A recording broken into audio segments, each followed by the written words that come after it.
Rocky 99, Conemaugh Health System, and Somerset Hospital, along with the Cambria County Drug Coalition, we've teamed up fight against drug addiction here in the Laurel Highlands with our Hearts Against Heroin awareness campaign. And today we welcome Ira Hart, the commander of West End Ambulance.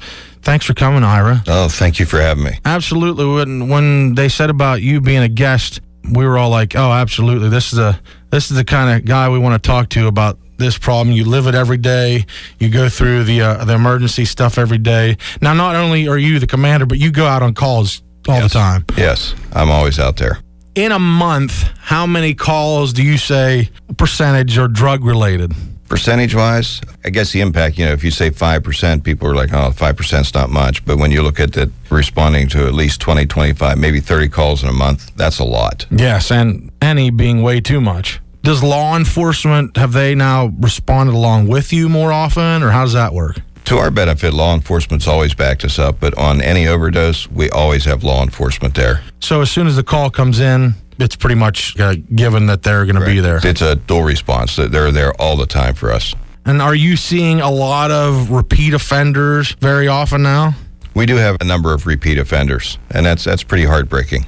With the repeat offenders, is law enforcement that's responding with you, are they able to address it then? And it's sort of a team effort. When we wake up a repeat offender, we talk to them again. We let them realize, they were that one breath from death. They were close to it, and try to get them to understand the severity of that problem and push them towards finding treatment or help.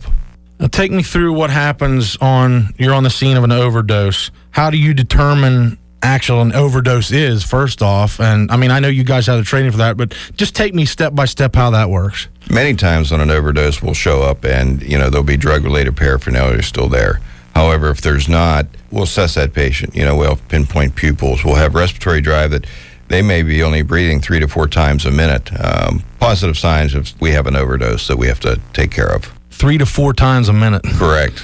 That's what I say. There's that one breath from death. If it's another 5 minutes, they could be beyond our help, because once they've gone into full-blown cardiac arrest or their heart stopped, Narcan doesn't work anymore.